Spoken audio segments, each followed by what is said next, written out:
Joining us to discuss PM Lee's speech is Deputy Political Editor Royston Sim. So Roy, PM Lee reassured Singaporeans, specifically saying, quote, "You have my word together with my older colleagues like Teo Chee Hean and Tharman Shanmugaratnam, as well as the younger 4G ministers. I will see this through." Now that's a pretty strong statement, don't you think? Yes, it is.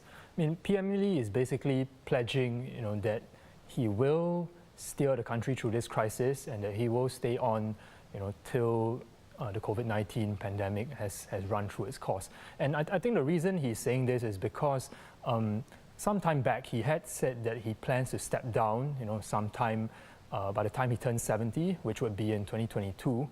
But given that the pandemic, it is expected to last for at least a year more, possibly longer, depending on when there's a vaccine. So I think that's why he feels that he needs to come out and squarely address this issue of handling the crisis and to give people the assurance, that he is going to steer the country through the crisis, that he will stay at the helm and that he will manage, along with the party's senior leaders and the 4G ministers, manage the crisis and till it has seen its course. Does it mean that the current crisis has actually disrupted the party's succession plans? I think it's a bit early to say. It all depends really on how soon the pandemic ends. I mean, there are a couple of factors, when there's a vaccine and, if there's a vaccine, how soon is it widely available? And so, if we are working on the time frame that the pandemic lasts for, say, about a year, then, it might still be in time for him to step down in 2022. So it really depends. I think it's too early to say whether it has set back the succession plans. It really depends on the pandemic, how long it lasts and how long does it take for it to play out. Well, Roy, PM Lee also talked about the 1985 recession, which happened just months after the 1984 GE. He drew parallels between the current COVID-19 crisis and what happened in 1985, as well as the Asian and global financial crisis and September 11 as well. So how much of that will resonate with younger voters, though, especially those voting for the first time?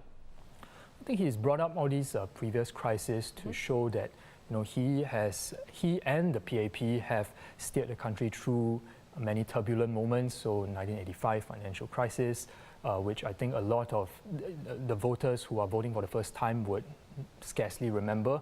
And that's why, when he refers to that incident, he also went at some length to describe how the government at the time had handled the crisis. He talked about how he chaired an economic committee himself. He talked about how, they had to put in emergency measures. For instance, they had to cut CPF contributions. And so basically to tell both older voters and younger voters that this is a government that has seen through and weathered many crises and will be able to help steer the country through this one as well. And as for younger voters, I think it's also sort of to help to bring them back to that time and to remind them that this is that the country had gone through these crises and managed to overcome them. And I think the other point that PM Lee had sort of sought to bring up in his speech was that the Fullerton rally is one of the most significant moments for the PAP in every campaign.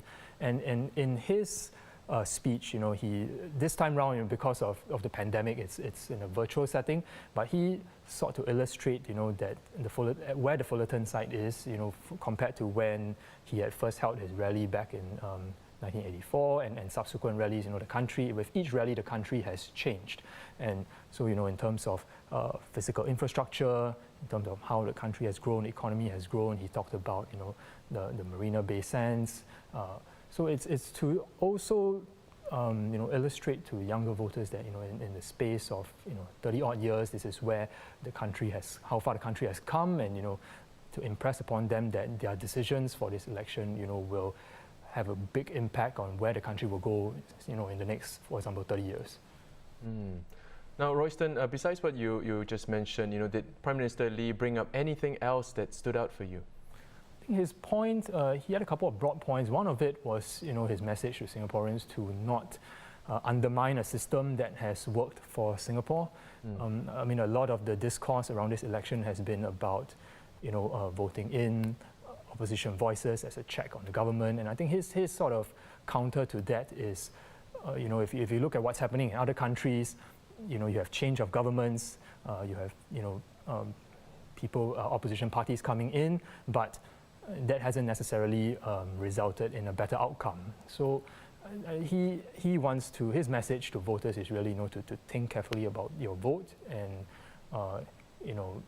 what do you want and who do you want at the helm to steer you through. And I think his other point, that stood out to me was his explanation about why, the PAP is seeking a strong mandate, which is basically that, the whole world will be watching, investors will be watching, the country's friends and adversaries will be watching, whether the country can sort of emerge from the election united and strong, or will people take away the message that it is divided and fractured.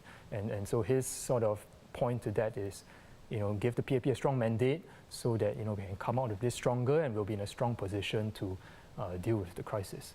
So, I mean, that was one of the main political points that he had wanted to put across to the audience in his Fullerton rally speech today. Well, thank you, Roy. Always a pleasure to have you on the show. That was the Straits Times Deputy Political Editor, Royston Sim.